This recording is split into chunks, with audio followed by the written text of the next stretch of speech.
todos, bienvenidos una semana más a las entrevistas en mi canal de YouTube. Este lunes contamos con María Álvarez Oliver, quien es estudiante de Economía en la Universidad Carlos III de Madrid. También es estudiante del grado superior de Canto Lírico y es profesora auxiliar en la Universidad Francisco Marroquín. Entonces, bueno, pues quería traer a María para que nos contara qué tal su experiencia estudiando economía, porque se decantó por este grado, qué tal su experiencia también en el mundo de la música y cómo lo compagina todo con el trabajo y todo eso. Es decir, que nos venga a hablar un poco de ella. Entonces, María, lo primero de todo, ¿qué es lo que te interesa de la economía? ¿Por qué parece que estés tan interesada y tan metido en el mundo de la economía? Muchas gracias, Edu, por la presentación y muchas gracias por invitarme a tu canal, eso es lo primero de todo. Y respecto a tu pregunta, bueno, yo empecé a interesarme por la economía cuando tenía unos 16 años, que estaba en cuarto de la ESO. Yo hasta entonces la economía era algo totalmente desconocido para mí y lo típico de que cuando ponían el telediario en casa, ¿no? La sección de economía me parecía un rollo porque era como no entender absolutamente nada. Y cuando tenía 16 años tenía una amiga que me empezó a hablar sobre economía y demás, ella estaba muy interesada y me empezó a mandar vídeos de algunos de los influencers liberales del círculo que, bueno, que tú conoces y demás. O sea, me acuerdo que los primeros vídeos que vi eran de Wall Street Wolverine y me empecé a interesar por la economía y muy pronto conocí los vídeos de Rayo, de Juan Ramón Rayo, y entonces empecé a ver los vídeos de Rayo y yo dije, ¡buah! Esto es súper guay. O sea, para mí era algo que no me interesaba lo más mínimo y a raíz de ver esos vídeos dije, ostras, aquí hay mucho de donde sacar. Encima vino el COVID justo un año después, cuando yo estaba en primero de bachillerato y ahí con la situación del gobierno que nos encerró en casa y demás, era todo como tan raro, ¿no? Y tan disruptivo que a raíz de yo haber empezado a ver vídeos de economía de Rayo, también me había iniciado en el liberalismo y bueno, digamos como que todo fue un cúmulo de cosas que me llevaron a interesarme cada vez más por la economía, por la filosofía política liberal y demás. Y cuando en un principio yo tenía pensado estudiar una ingeniería, porque yo de hecho hice bachillerato de ciencias técnico-tecnológico, finalmente en segundo de bachiller di un cambio y dije, me meto a estudiar economía. Porque, o sea, mi sueño era ser como, o sea, seguir los pasos de gente como Rayo y demás divulgadores, porque decía, es que esto me parece súper guay. Y no sé, fue por eso. Empecé a leer libros de él, artículos de distintos austriacos. Bueno, luego en Twitter pues conocí a gente liberal, libertaria austriaca como tú y otra gente de esos entornos. Y básicamente fue a raíz de eso, de una manera así un poco aleatoria, empezar a ver vídeos en YouTube de algo que no sabía ni que existía y al final acabar dando un giro en mi vida, porque para mí fue un giro total, porque yo tenía súper decidido que iba a estudiar una ingeniería y al final me metí a estudiar el grado de economía. ¿Y qué es para ti la economía? ¿Cómo definirías tú qué es la economía? La economía, a mí, la frase que más me gusta de definición de economía es la de la famosa frase de Henry Hazlitt, ¿no? Que hemos leído muchos en su gran libro de Economía en una lección, de que la economía es el arte, o sea, es un arte porque consiste en evaluar las consecuencias de cierta política, no solo sobre un grupo, sino sobre toda la sociedad, y no solo sus impactos en el presente, sino sus impactos en el medio y en el largo plazo, ¿no? Entonces, así es como yo defino la economía. La verdad que ese es uno de los libros que más me ha influido en mi pensamiento, el de Hazlitt, y yo pues concuerdo bastante con esa definición, ¿no? Al final pienso que una persona que estudia economía tiene que ayudar a la sociedad, o sea, cada uno desde su ámbito, desde lo que estudie, tiene que ayudar a la sociedad y a la gente. O sea, yo es así como concibo la profesión de uno, ¿no?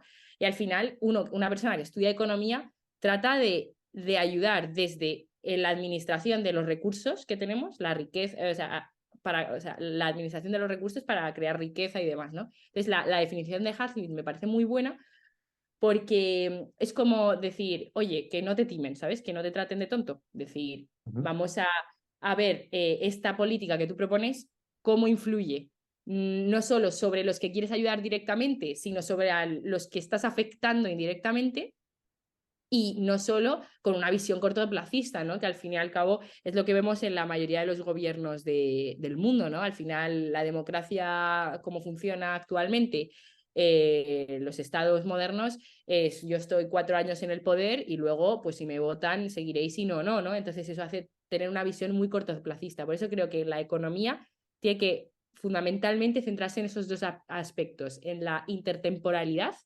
y en la, y en la intratemporalidad, si queremos llamarla así, ¿no? En el dentro de un mismo periodo de tiempo, cómo estoy afectando a distintos rangos de la sociedad, ¿no? Con la política que propongo. Ujú. Mm. Entiendo. Y bueno, te metiste a la carrera de economía, como cuentas. ¿Qué tal? Mm. ¿Qué tal está siendo la experiencia? Bueno, o sea, está siendo diferente a lo que uno podría esperar, ¿no? De primeras. Uno con, ya ¿Qué te digo, esperabas y cómo está siendo?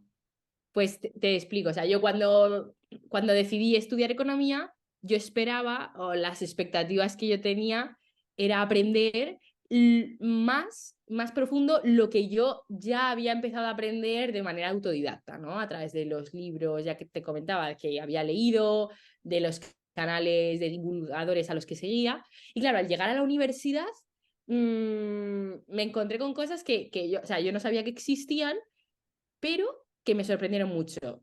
Me encontré de golpe y porrazo con la economía positiva, tal cual, ¿no? O sea, a mí me gusta mucho el artículo que escribiste en tu Substack del rol del economista, ¿no? En el que hablas de la economía positiva y la economía normativa, ¿no? Entonces yo esperaba entrar aprendiendo más economía normativa, que digamos que era lo que yo ya había leído, escuchado y demás, ¿no? Economía normativa es juicios de valor sobre la economía, ¿no? Yo cuando veo un vídeo de Rayo hace un juicio de valor sobre cierta situación económica, por ejemplo, ¿no? Pero es cierto que detrás de ese juicio de valor hay una serie de parámetros objetivos que son los de la economía positiva, que son de los que yo no tenía absolutamente ni idea y son los que estoy aprendiendo en la universidad, ¿no? O sea, obviamente leyes de oferta y demanda, pero también cosas referentes a los individuos en cuanto a utilidades, ¿no? Las curvas de indiferencia. Todo esto es lo que es la economía del mainstream económico, que claro, los austríacos no estamos en el mainstream, ¿no? Economía neoclásica y demás, que yo no me esperaba, no sabía ni que existía. Y bueno, al final uno puede estar de acuerdo con ciertas cosas, con otras no, pero me parece que es muy interesante estudiarlo, sobre todo porque para ser buen economista, es decir, uno tiene primero que conocer la teoría, ¿no? Y saber fundamentar bien por qué los sucesos económicos ocurren de cierta manera y no de otra, ¿no? Y para eso es muy importante la economía positiva. Entonces, en la carrera fundamentalmente estudiamos economía positiva, desde un punto de vista neoclásico, neokeynesiano también, pero no deja de ser, en cierta manera, objetiva. Así que es verdad que, bueno, luego, obviamente, los profesores que uno tiene, pues uno ve, hay veces, no siempre, ¿eh? Eso es una cosa que mucha gente dice, ¿no? Que mucha gente que estudia ciencias sociales va a la universidad y dice, ay, es que mis profesores son todos de izquierdas, o no, es que mis profesores son todos de derechas. Yo, la verdad, que no he tenido ese problema, o sea, de todos los profesores que he tenido en la universidad hasta ahora, que habrán sido, pues no sé, así a vista, habrán sido unos 25 o 30 profesores diferentes.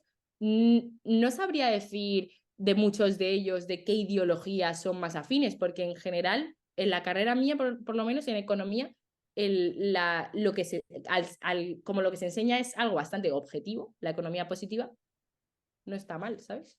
Ujú, Bueno, ujú. es un poco No, mi experiencia. y ya que mencionabas el artículo, yo lo que digo es eso, que al final el rol del economista es saber economía positiva y luego ya si se quiere meter en la economía normativa es otra cosa, pero por lo menos economía positiva tiene que Exacto. saber. Que es algo que echas de menos en la carrera, porque decías, bueno, no era lo que esperaba, esperaba otra cosa. Aún así, echas de menos aquello que esperabas, un poco más de economía normativa, ¿no? No lo echas tanto de menos. ¿Hay algo que sí que eches de menos? Sí que echo de menos mucho el tema de estudiar pensamiento económico, porque claro, uno al final, aunque la economía positiva, ¿no? Que te hablo neoclásica, muy matematizada y demás, está bien, hay cosas como que quedan un poco en el aire, ¿no? Es como, bueno, hay cosas de la carrera que están obsoletas. Por ejemplo, yo las asignaturas de la gran mayoría de asignaturas que he tenido ha sido de microeconomía, es decir, pues consumidores, empresas, interacción entre ambos, no cosas, por ejemplo, he hecho mucho de menos tener más asignaturas de banca, o sea, de Ujú, dinero, o sea, es que de eso en la carrera no se habla, pero nada, nada, que yo digo, es que me parece una vergüenza, ¿sabes? O sea, uno se gradúa en la carrera, yo que estoy a punto de terminar las asignaturas obligatorias y unos con las asignaturas obligatorias solamente no ha tenido una asignatura de banca, de mercado crediticio, de nada de eso. Y es como, ostras, somos economistas y no tenemos ni idea de cómo funciona el crédito. O sea, me parece una vergüenza. O sea, eso,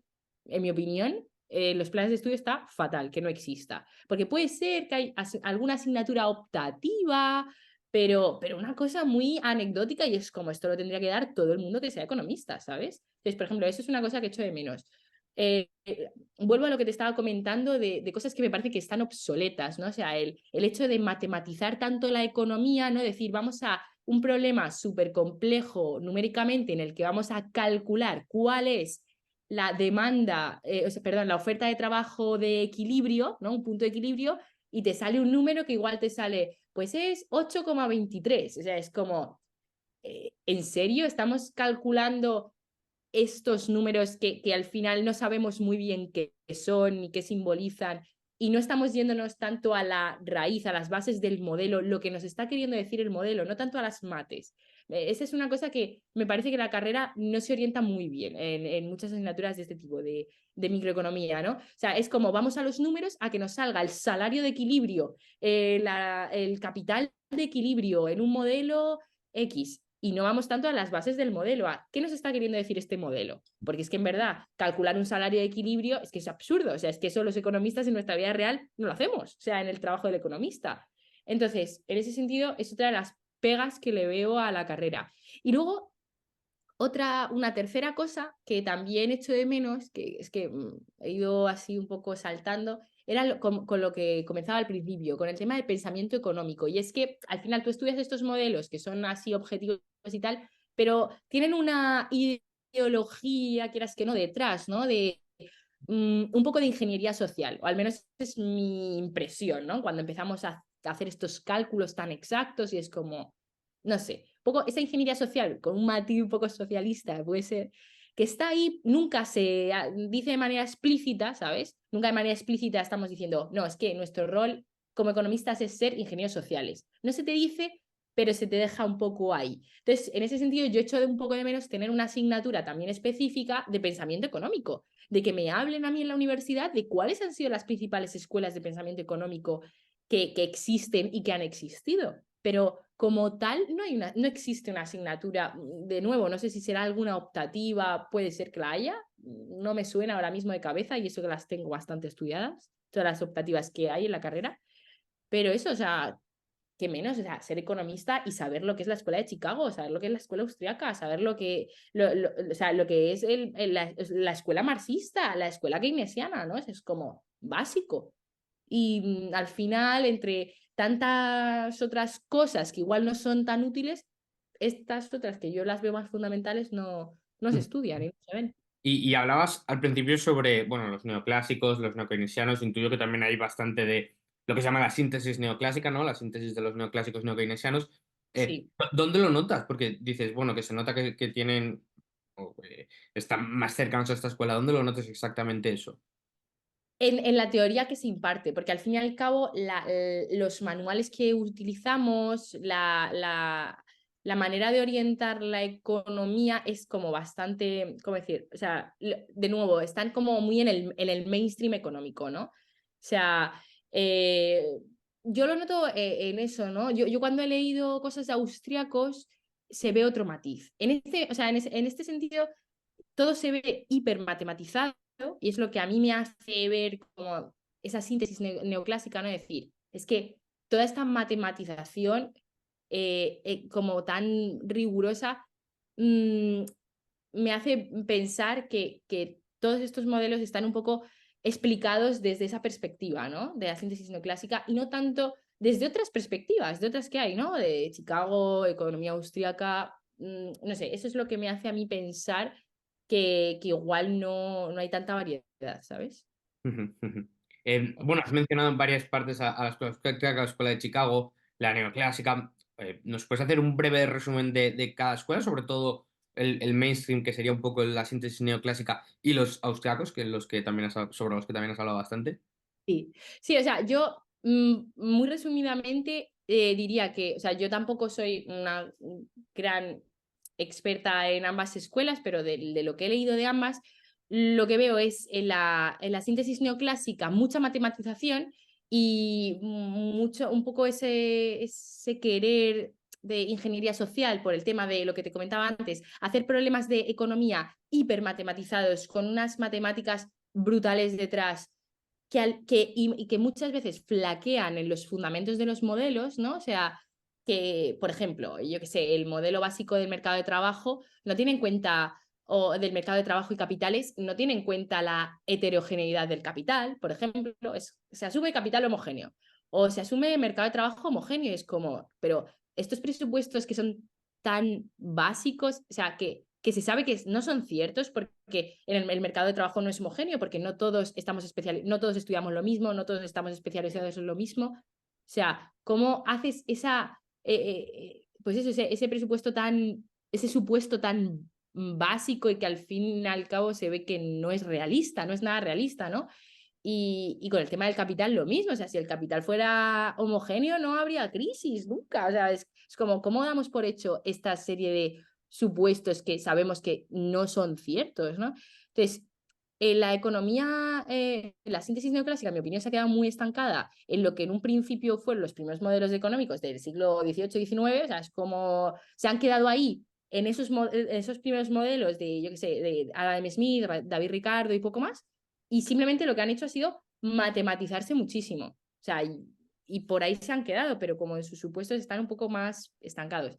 Y sin Ujú. embargo, en contraposición con la economía austríaca veo yo que tiene como mucha menos matematización y se va más al tema de más la raíz de los problemas, que son los supuestos que hacemos en los modelos.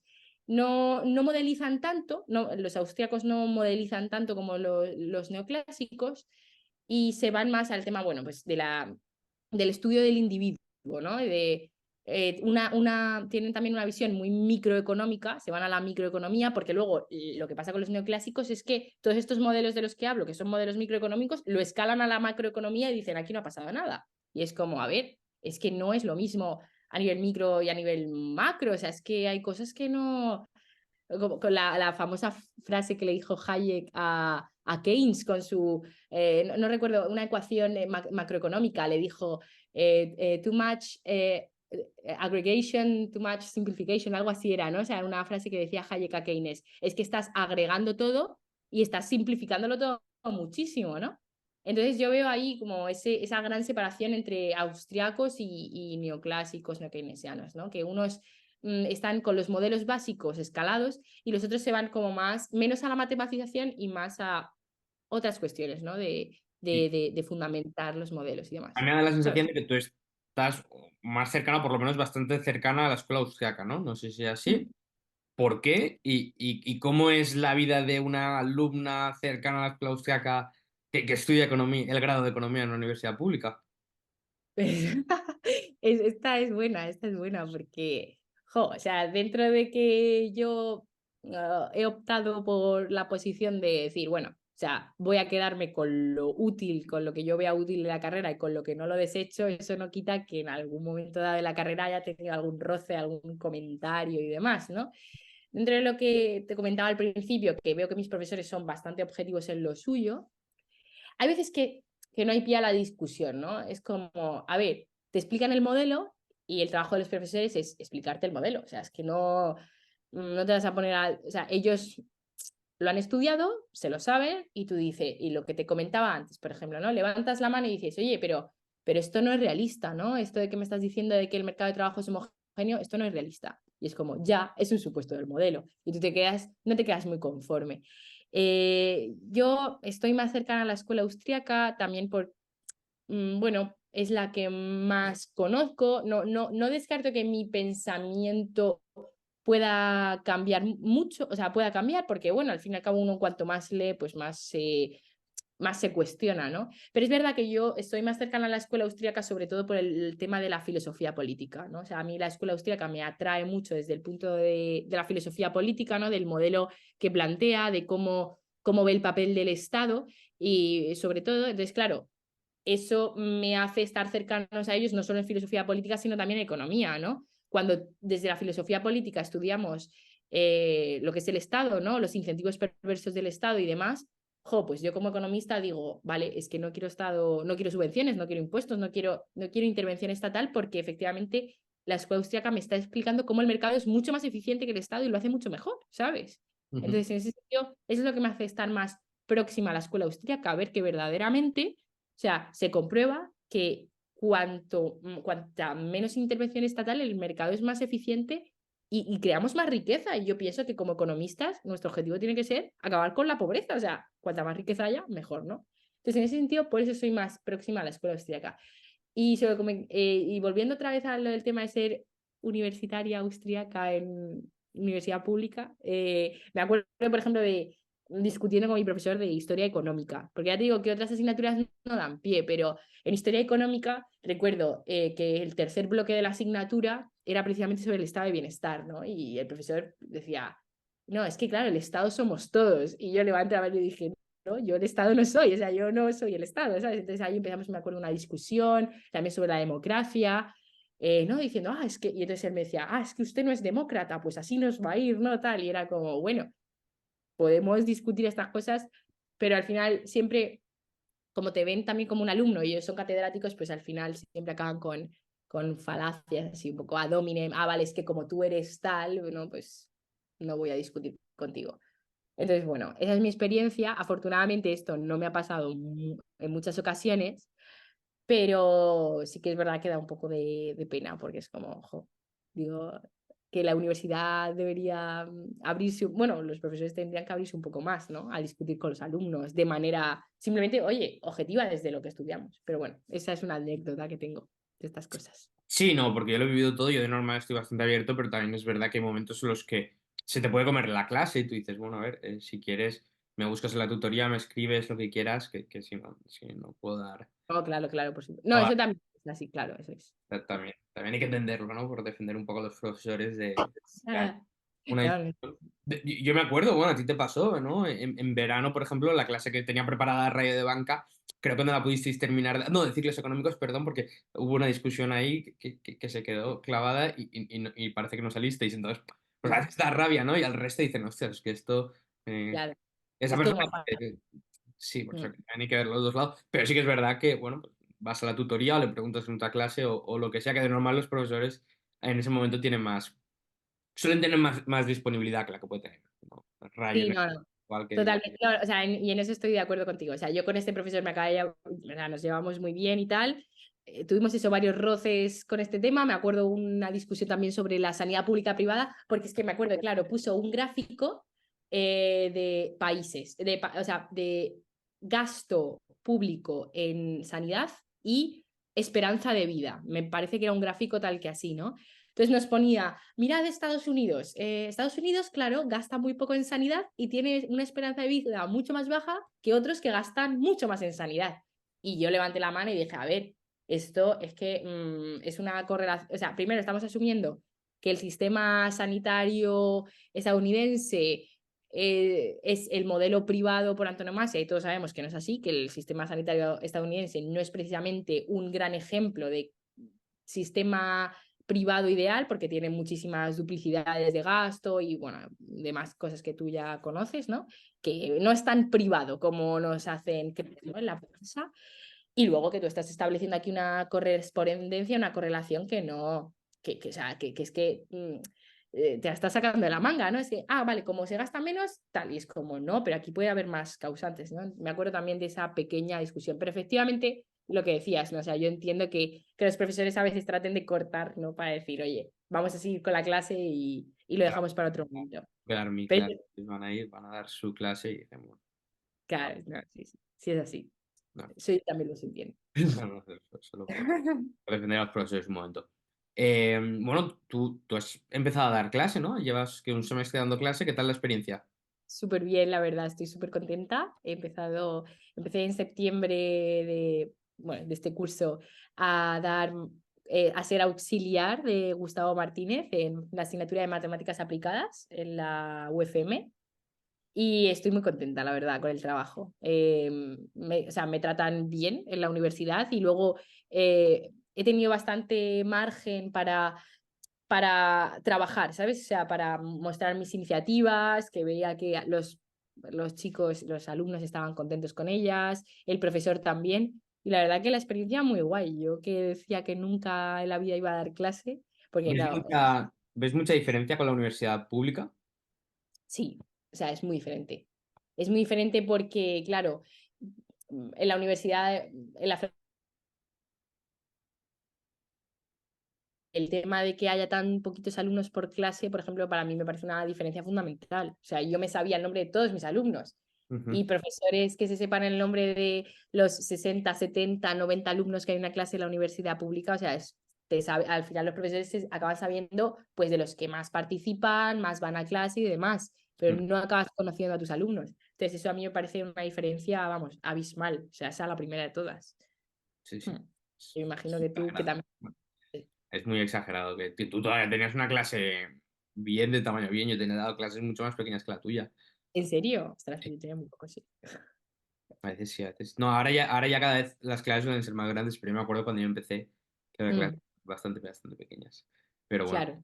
¿Y Mm. ha cambiado esto tus prospectos de futuro? Antes, cuando empezaste la carrera de economía, qué querías ser cuando terminases? ¿Querías ser profesora? ¿Lo quieres ser ahora? ¿No? ¿Qué quieres ser cuando termines la carrera? ¿Lo tienes claro? ¿Te quieres dedicar a la música? Pues no lo tengo claro, porque, Ya. bueno, como tú me has presentado al principio, aparte de estudiar economía, estudio grado superior de canto lírico en la Escuela Superior de Canto de Madrid. Y bueno, o sea, yo llevo estudiando música desde muy pequeña y me encanta. O sea, me encanta la música, disfruto muchísimo con ella. Además, creo que me ha ayudado en muchos aspectos de mi vida, no solo en el hecho de estudiar música, sino a crecer, a madurar y demás. Y creo que es algo tan positivo y que me hace tanto bien y al mismo tiempo que me gusta tantísimo que la verdad que me gustaría dedicarme a ello. O sea, yo, mi sueño, o sea, si alguien me dice, ¿cuál es tu sueño? Digo, pues ser cantante de ópera, o sea, es que es mi sueño. Pero eso no quita que la economía me guste muchísimo y también mi sueño cuando empecé a estudiar la carrera de economía era convertirme en una académica, o sea, de la economía, ¿no? O sea, yo empecé a estudiar economía y es que lo suelo decir siempre que cuento la anécdota, digo, yo empecé a estudiar economía por Rayo, es que entonces yo lo veía a él y yo quería ser como él, o sea, yo quería tener, pues eso, tener un canal de YouTube, escribir artículos, escribir libros, era como mi idea inicial, ¿no?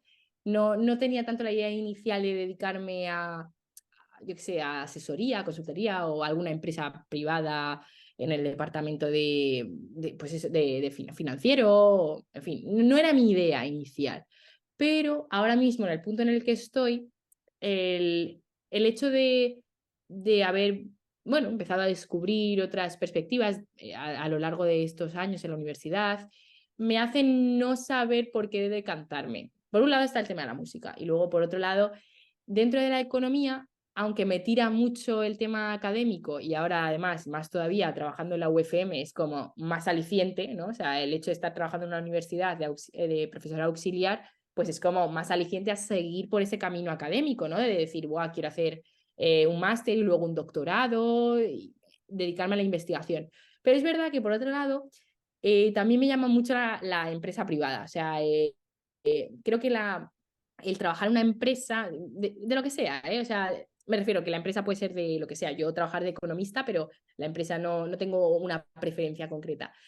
Sí que creo que tiene una vidilla que el mundo académico no tiene, ¿no? O sea, cumplir objetivos muy concretos, ¿no? El estar en el mercado, en competencia y tal, tiene como una chispa y como que me llama mucho la atención. Y digo, "Uf, no sé lo que quiero hacer. Pero bueno, en cualquier caso, creo que en gran parte, o sea, tendré capacidad de decisión, pero también en gran parte son las oportunidades que vayan viniendo.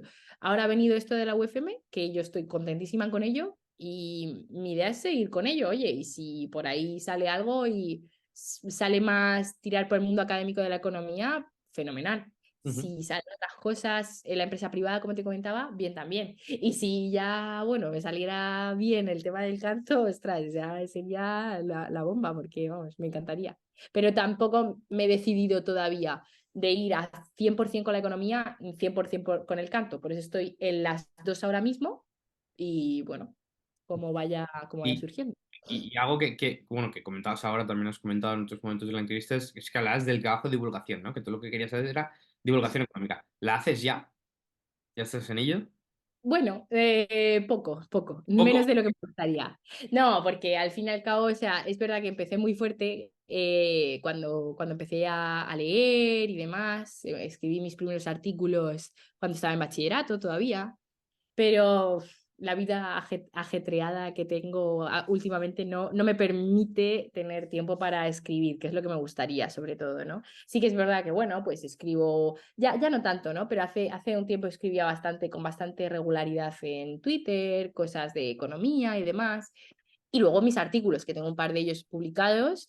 Bueno, de hecho, con uno de ellos me quedé finalista en un concurso y demás, y sobre libertad. Este era más que de economía, era más de filosofía política, pero bueno, sobre libertad o seguridad, ¿no? Ujú. Era el tema. Y bueno, es lo que digo, que si hago ya divulgación, la verdad es que en mi tiempo no me lo A permite. ello. ¿Qué? Que te pongas a ello si era tu objetivo, vamos, yo lo veo claro. Ya, cada vez es que al final hay muchos factores externos y cada vez más cosas, ¿no? Entonces, bueno, de momento sí, debería ponerme a ello, que para algo me hice mi cuenta en Substack, pero todavía no le saco tanto Yo, partido como me tú. cuesta, pero cada miércoles sale uno. Cuesta, Vale, vale, bien, bien, bien, bien. pero Mm, cuesta mucho, cuesta horrores. Como los estos, como que quería hacer más, yo querría tener más regularidad, estar en más sitios, pero sí que es verdad que cuesta a mí sacar un vídeo cada lunes y un artículo cada miércoles, parece una tontería, pero no lo No, es. no, la tontería. No lo Con es. el trabajo y todo, es que no. Pues, Y bueno, has comentado, hablabas ahora de Twitter, de tu actividad en Twitter, también de que te metiste en Twitter en un momento muy, bueno, bastante álgido para el movimiento de la escuela austríaca, movimiento libertario, ¿no? Sobre todo con la pandemia. ¿Cómo viste mm. tú ese movimiento, esa entrada que tuviste en Twitter y cómo ves ese movimiento ahora? O sea, ¿ves que ha menguado un poco, que ya no hace tanto ruido, que la gente de ese palo sigue haciendo tanto ruido? ¿Cuál es tu impresión de la gente que como tú entró a Twitter, se convirtió en libertaria, seguidora de la escuela austríaca tal cual, sobre todo motivado por la pandemia y ahora en qué ha quedado? Bueno, o sea, yo no sé si igual tengo o sea, yo tengo una visión sesgada porque al final es yo desde lo que veo en mis círculos y lo que van publicando la gente que yo ya conocía de entonces. Y es verdad que veo como que ha menguado un poquito eso, porque es verdad es que con la pandemia era un estímulo brutal. O sea, yo es que, vamos, o sea, es que lo veo en mí. O sea, yo mis grandes, mi gran etapa investigadora de leer cosas de austriacos, tuitear cosas de austriacos y tal, fue en aquella época, porque era cuanto más estimulados estábamos, ¿no? Por el tema de la pandemia y ver lo que estaba pasando a nivel político y bueno, y a nivel económico, por supuesto.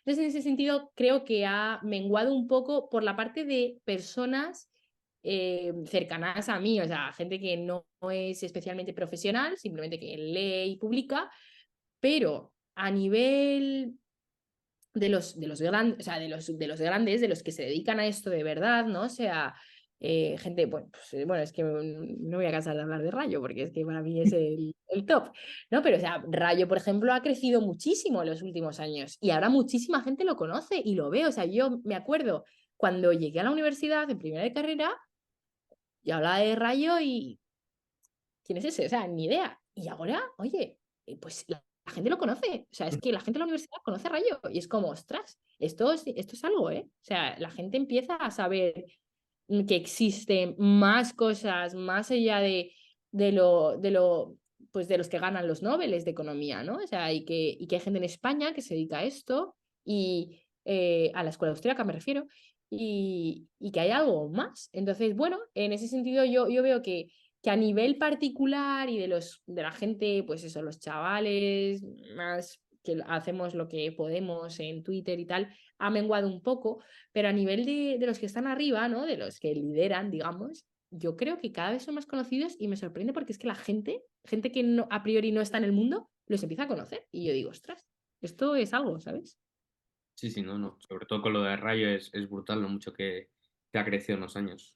Mm, sí, sí, la verdad es que sí. Y seguramente lo que le quede por crecer también. No, no, total, no sabemos. Eh, Otra cosa que has comentado varias veces, has hablado de, bueno, que te metiste en la escuela austríaca, o que te tomaste liga a la escuela austríaca de filosofía política, que Mm. ganaste el artículo este sobre filosofía política. Entonces, ¿cuál es por qué te interesa tanto la filosofía política de qué lado estás? ¿Qué es lo que ves? ¿Cómo te identificas? ¿Cuál es tu ideología un poco? Vale.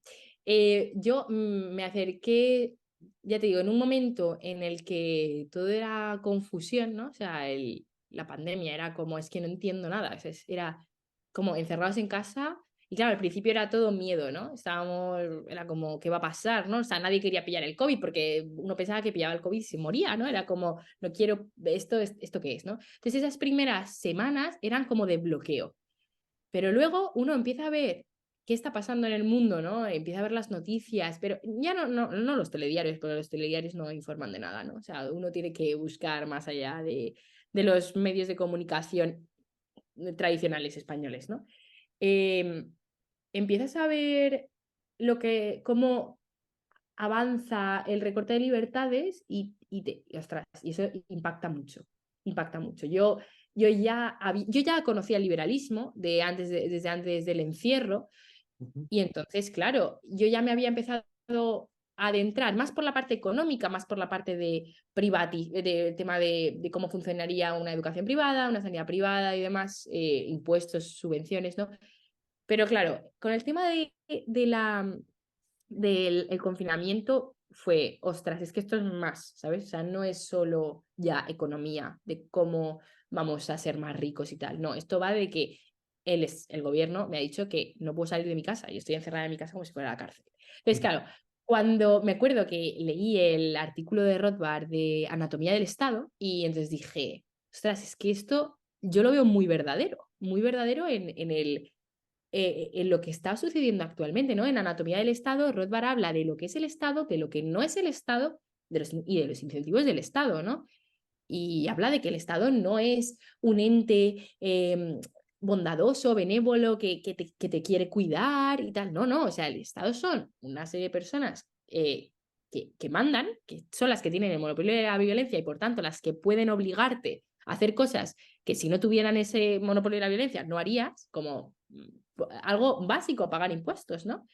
Pero es que eso se extiende tanto al tema o sea, ya no es solo control sobre tu dinero, que es fundamental, porque el control sobre el dinero es lo fundamental, pero es control sobre tu cuerpo, sobre tu propiedad y demás, que claro, o sea, eso impacta mucho cuando lo estás viviendo y dices, ostras, es que estoy 3 meses encerrada en mi casa como si fuera la cárcel, ¿no? Entonces, el leer todas estas cosas de austríacos, ver que no era una cosa que uno piense a nivel individual y diga, bueno, estoy equivocado, tal. No, ver que otras personas lo han dicho mucho antes, incluso han hecho profecías, por así decirlo, ¿no? De todo lo que puede llegar a ser el Estado, pues hace acercarte o sea, me hizo acercarme mucho a la escuela austríaca. Entonces, en ese sentido, actualmente, mi ideología ha cambiado, pero vamos, ha cambiado poco, o sea, ha ido matizándose en ciertos aspectos y demás, ¿no? Pero en el tema del Estado sí que creo que soy firmemente contraria al Estado moderno, o sea, ANCAP, o sea, anarquista total, ni filosófica ni nada, no, anarquista, o sea, tal cual. O sea, yo creo que el Estado no vale para nada y que muy probablemente, no, o sea, sí vale para el recorte de libertades de las personas y tal. Pero pienso que han existido ya previamente modelos porque a todo esto estoy hablando del Estado moderno, ¿vale? Lo que concebimos ahora como el Estado de Derecho y demás. Creo que sí que existe la autoridad o sea, y que es un gobierno, o sea, que el gobierno es necesario. Yo no creo en la anarquía como algo de desorden, de que no exista la jerarquía ni nada por el estilo. Yo creo que los gobiernos son necesarios, pero que no es necesario el Estado moderno como lo concebimos, o sea, como es hoy en día, ¿no?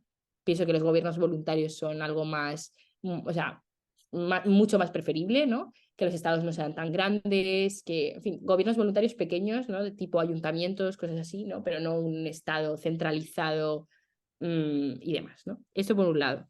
Sobre el tema economía, muy liberal, en el sentido de mucha libertad. O sea, yo pienso que la libertad económica es lo más, lo que crea más prosperidad. Entonces, el mercado abierto, sin regulación, sin restricción, es lo que nos va a llevar a crear más riqueza, ¿no? Y luego sobre el tema social, pues bueno, me considero bastante conservador, ¿no? Sobre ciertos temas, pues podríamos hablarlos, que no hay paridad o sea, ni siquiera dentro de los propios libertarios hay consenso, pues en esos temas en los que no hay consenso yo me considero más conservadora, ¿no? Por ejemplo, en el tema del aborto hay libertarios que están a favor y libertarios que están en contra, ¿no? Pues yo en ese sentido estoy en contra del aborto, ¿no? Y sobre otros temas más sociales me considero más, pues, más de derechas, que digamos, ¿no? Ujú, ujú. Entiendo, interesante. El anterior, bueno, la persona que vino antes que tú la semana pasada, Carlos García Enterría, también recomendó y también hablaba muy bien de anatomía del Estado. Me gusta que también sigas el hilo, ya si el siguiente también habla bien de anatomía del Estado. Pero no, es un gran libro, artículo pequeño, como decías, Y que se me... entiende muy bien. Sí, bueno, a mí también me encantó cuando lo Mm. leí. Y también, bueno, antes cuando hablabas sobre la discusión que tuviste con tu profesor, hablabas de la democracia, ¿no? Intuyo que tampoco eres muy amiga de la democracia por ser un poco parte de este pack, ¿no? De que no sirve Es mucho, verdad, ¿no? cortoplacista. Exacto. Sí, es verdad, no había hablado sobre la democracia, ¿no? Y, o sea, no había dicho la opinión. Y sí, o sea, en contra de la democracia, porque al fin y al cabo, o sea, es un engañabobos. O sea, te quiero decir, Bastos en uno de sus vídeos es un clip muy bueno que a mí me gusta mucho, ¿no? Y dice Bastos, a mí, yo soy católico, entonces yo pues creo en la Eucaristía, tal, que el cura va, y dice el pan, esto es el cuerpo de Cristo, tal, y yo eso me lo creo, porque yo soy católico, y yo me lo creo. Hay otros que cogen un papel y lo meten en una urna cada 4 años y creen que eso es la voluntad popular, ¿no? Y ahí todo el mundo, jaja, se ríe y tal. Pero es que tiene mucha razón, ¿no? O sea, hay una creencia sobre que la democracia es que yo elijo sobre mi vida y demás, y es como, a ver, ¿me estás diciendo en serio que meter un papel cada 4 años en una urna con eso estás decidiendo algo tú sobre tu vida? O sea, literalmente estás legitimando un sistema en el cual la gente vive a expensas de los que las élites que nos gobiernan decidan. Pero, o sea, ¿qué decisión es esa? O sea, yo por lo menos no me siento o sea, con el poder de decidir sobre mi vida por el hecho de entregarle esa legitimidad a unas personas que ni me conocen. O sea, los políticos a mí no me conocen, no saben quién soy. Entonces, ¿qué me van a estar representando a mí si no saben lo que pienso, no saben? Y luego, otro tema también, que en ese tema no estoy del todo de tu lado, ¿no? Porque sé yo tu opinión sobre esto, ¿no? Sobre el tema de decidir sobre la vida de los demás, ¿no? Que eso tú, por ejemplo, es uno de los grandes Sobre la argumentos vida que de los demás. sí, ese es uno de los grandes argumentos que tú sueles usar para ir en contra de la democracia, ¿no? O sea, Ah, la cosa esta que la gente tiene de querer decidir no solo sobre su vida, sino sobre la vida de otros, ¿no? Yo ahí no sería tan de tu lado, porque yo sí que es verdad que hay cosas que creo que no se pueden dejar a libre, o sea, pues por ejemplo, yo creo que hay cosas que sí que tienen que estar prohibidas, ¿no? O sea, o sea, yo no estaría, yo estaría a favor de luchar contra una comunidad volviendo al tema del aborto, que lo tengo muy claro, por ejemplo, una comunidad que permite el aborto, ¿no? O sea, yo eso pienso que es que no puede, o sea, no cuando es dices algo que... cuando dices luchar, te refieres a iniciar la agresión, es decir, ir tú con una pistola y ponerte a liarte a tiros ahí con toda la gente que vive en esa comunidad y lo acepta. Claro, esto suena así muy... No, pregunto, no sé qué quieres decir con Sí, sí, luchar. o sea, emprender una acción violenta. O sea, yo creo que la Acción violencia... violencia, vale. No, porque yo estaría dispuesto a luchar Sí, eh, o sea, en el sentido de diálogo, ¿no? Una lucha argumental, sí que es intentar convencerles de que están en lo incorrecto. No iniciaría la agresión contra yo ellos. creo que sí. Yo creo que sí. O sea, Bueno, yo pienso que sí. crees que la guerra justa existe? Claro, Vale, exacto. ya está, Yo yo sí lo no. pienso. Pues vale, ahí Vale, está. exacto. Y Bueno, lo sí, creería, espérate, lo creería. Claro, es que a lo mejor, aquí a lo mejor me haces trampas, porque te diría, mira, lo creería en el caso de que a alguien le fueran a matar en su contra. Imagínate que es gente que secuestra a gente de otra comunidad y la van a matar en su contra. Entonces, claro, tú me podrías decir, ya, pero es que al niño que van a abortar también lo van a matar en su contra y estaría de acuerdo. Por eso que exacto. Claro, es que a eso es a me lo lo que tengo que, voy. me lo tengo que pensar. Claro, te lo tienes que pensar porque es que hay temas, o sea, yo por ejemplo suelo utilizar mucho el tema del aborto porque es una cosa que tengo como muy clara, o sea, No, muy clara, muy estructurada, ¿sabes? O sea, que, por ejemplo, si empezáramos a hablar de otras cosas como, ¿no? Lo del suicidio voluntario y demás, ahí lo tengo claro, pero no tengo tantos argumentos como para justificártelo, ¿no? Pero el tema del aborto para mí es súper claro, ¿no? O sea, no puede existir una comunidad, por muy ANCAP que sea, que decía, no, yo tengo las reglas dentro de mi comunidad, entonces entre esas reglas existe esa, pues, el aborto, por ejemplo. Es que el aborto atenta contra el derecho de no agresión, que se supone que es sobre el que fundamentamos el ANCAP, entonces como es contradictorio. Entonces yo creo que sí que existe una causa justificada para emprender la guerra justa ahí. Y seguro que hay muchos más ejemplos, ¿eh? Pero ese, por Bueno, ejemplo, me sí parece... claro que más ejemplos en el sentido de, si tú dices, no, es que la comunidad A se encarga de secuestrar a gente de la comunidad B y matarles en el momento en el que estén en sus tierras porque sus normas son que si eres de la comunidad B, que ahí es Sí, comprensible que digas, no, no, claro, ahí la gente de la comunidad B sí que puede entrar en guerra justa e intentar liberar a sus conciudadanos, ¿no? Entonces, claro, alguien te puede decir, vale, pero esto es lo mismo, pero en vez de haberlos secuestrado, simplemente no han llegado a nacer, pero es lo mismo y están en contra de su voluntad. Y entonces, por eso antes siquiera de que me lo dijeras, ya lo he pensado y he dicho, bueno. sí, sí, sí, sí. Me tengo que pensar un poco más en lo de la guerra justa. Mm, Que en un mm, principio, pues ya te digo, por intuición te diría que no, pero luego parece que hay casos en los que parece que claro, diría que sí. sí. Vale. No, no, me ha parecido curioso, me he perdido un poco. Pero vale, entonces, bueno, dices que estás a la derecha de varios temas, bien. Sería interesante entonces que hubiera algún evento en el que se fueran a debatir varios de estos temas, ¿no? Ujú. Espero que vaya pronto. No, no, sí, la verdad. No, por eso no te preocupes. Luego, otra cosa que te quería preguntar, música. Dices que ya estás estudiando música desde que eres pequeña. ¿Cómo lo Ujú. compaginas? Pues como puedo. También es verdad que estoy acostumbrada porque como llevo estudiando tanto tiempo, al final es a lo que te habitúas. Es decir, yo empecé en el conservatorio con 8 años y hasta el día de hoy que tengo 20 sigo. Entonces es como he crecido con ello, ¿no? O sea, al principio pues vas al colegio y al conservatorio y tienes unas pocas asignaturas, ¿no? Conforme avanzan los años, la carga lectiva aumenta y la dificultad aumenta, pero ya has creado un hábito desde que eres pequeño, ¿no?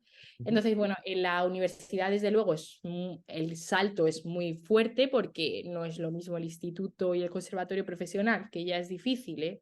Y mucha gente no lo termina y lo tiene que cortar porque no es demasiado, ¿no? Pero en la universidad sí que se nota. Yo, por ejemplo, he optado por no ir con los planes de estudios de ambas carreras al 100%, ¿no? Coger un poco de menos asignaturas de una carrera para poder compaginarlo mejor. Ese es bueno, de momento como lo estoy haciendo y que igual me alargo un poquito más acabando alguna carrera, pero no, Y, tampoco es gran drama, eso, y ¿sabes? aparte del conocimiento musical que has podido adquirir, ¿notas que has adquirido alguna otra habilidad que sea extrapolable a otras partes de tu vida? Sí, o sea, de hecho, escribí un artículo en mi Substack sobre el tema, que bueno, sé que tú lo has leído y demás, son sobre 5 cosas que he aprendido haciendo, o sea, estudiando, perdón, estudiando música, ¿no? Extrapolables. Uno es el tema de la disciplina, por ejemplo, ¿no? El hecho de que estudiar música a mí me ha ayudado no solo a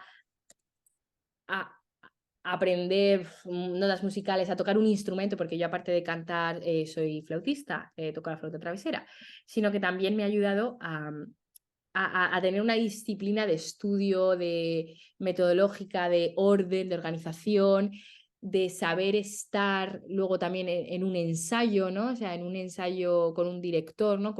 En un grupo grande de gente, ¿no? Cómo te tienes que comportar y demás, ¿no?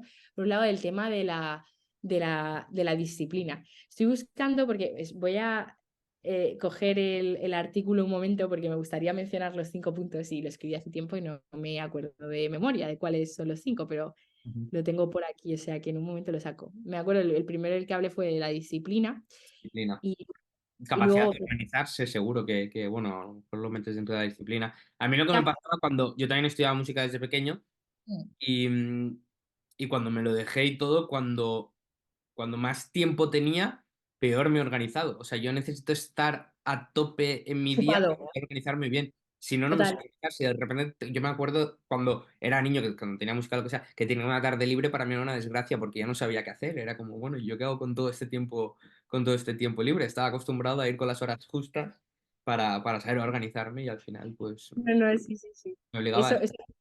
A mí me pasa, porque yo veo mi horario, ¿no? Con mis clases de la universidad, mis clases de la escuela de canto, mis clases de la UFM, y es siempre como vamos a tratar de cuadrar, a ver en este hueco que me sobra, qué puedo meter para tenerlo todo cuadradito y organizado, ¿no?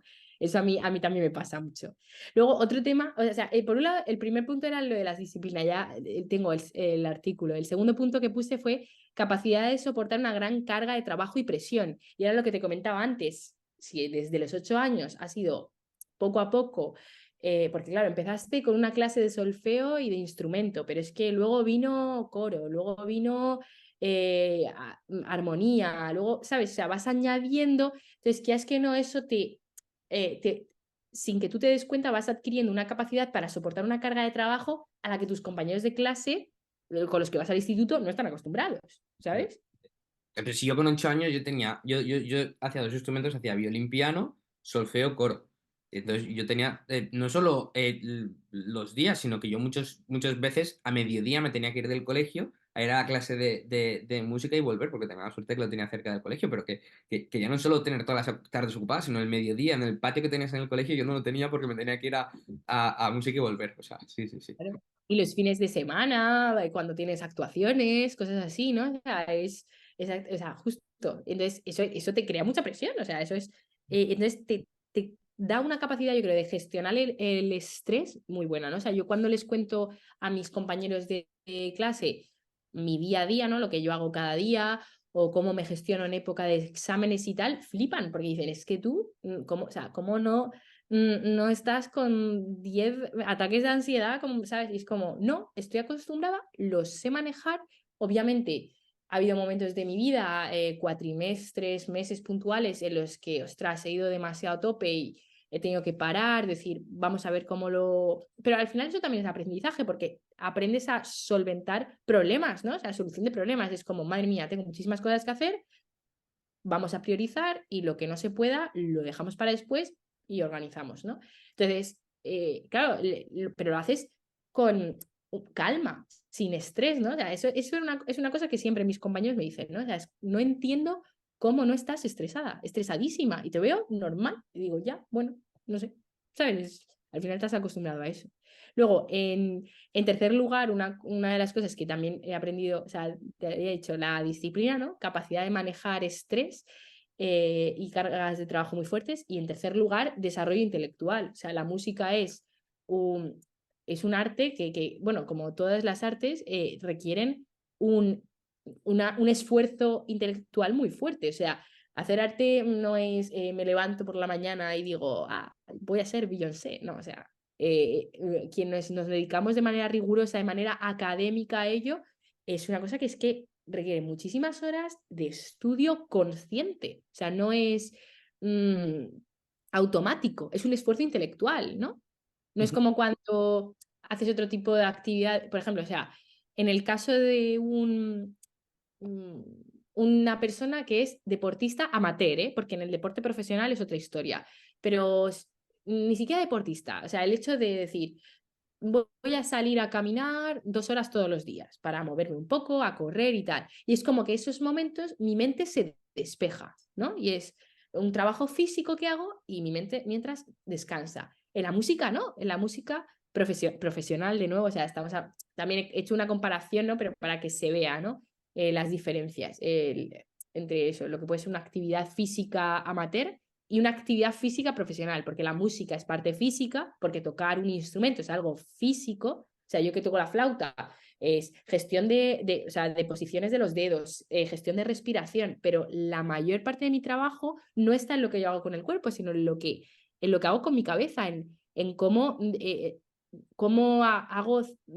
hago esto y no hago lo otro en el sentido musical, ¿no? O sea, cómo hago aquí una cosa más fuerte, más piano, más expresivo, más tal, es algo que viene de la cabeza, de un desarrollo, o sea, de una cosa de pensar mucho. Entonces, yo creo que la música, o sea, para el desarrollo intelectual es buenísima y por eso yo siempre que un padre me dice, quiero apuntar a mis hijos a clases de música tal, digo, hazlo, o sea, porque es que eso no le va a ayudar solo a aprender a tocar el piano, si es que le puede ayudar indirectamente, aunque no lo estés viendo, a las matemáticas, ¿sabes?